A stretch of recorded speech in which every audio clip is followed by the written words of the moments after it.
প্রথমে এই কাবাকে তৈরি করলো ফেরেশতারা, তারপর তৈরি করলো সৈয়দনা আদম, ওনার হাত লাগলো। সৈয়দনা নূহ আলাইহিস সালামের সময় এমন প্লাবন হলো, বন্যা, ফ্লাড, ড্রাস্টিক্যালি ফ্লাড, সব ভেঙে চুরে শেষ, কাবাও শেষ।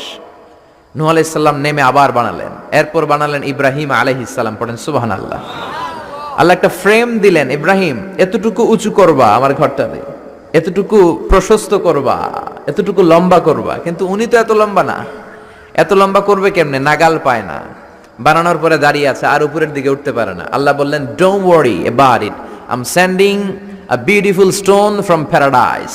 আমি জান্নাত থেকে একটা স্পেশাল পাথর পাঠিয়ে দিচ্ছি ইব্রাহিম, ওইটার উপরে দাঁড়াও, উপরে উঠতে মন চাইলে উঠে যাবে, নিচে নামতে মন চাইলে নেমে যাবে। মাকাম ইব্রাহিম, জান্নাত থেকে আসা ওই পাথর কাবা ঘরের পাশে আজও আছে না নাই? উনি দাঁড়ালেন, উপরে ওঠা দরকার উঠে যেত অটোমেটিক, নিচে নামা দরকার নেমে যেত।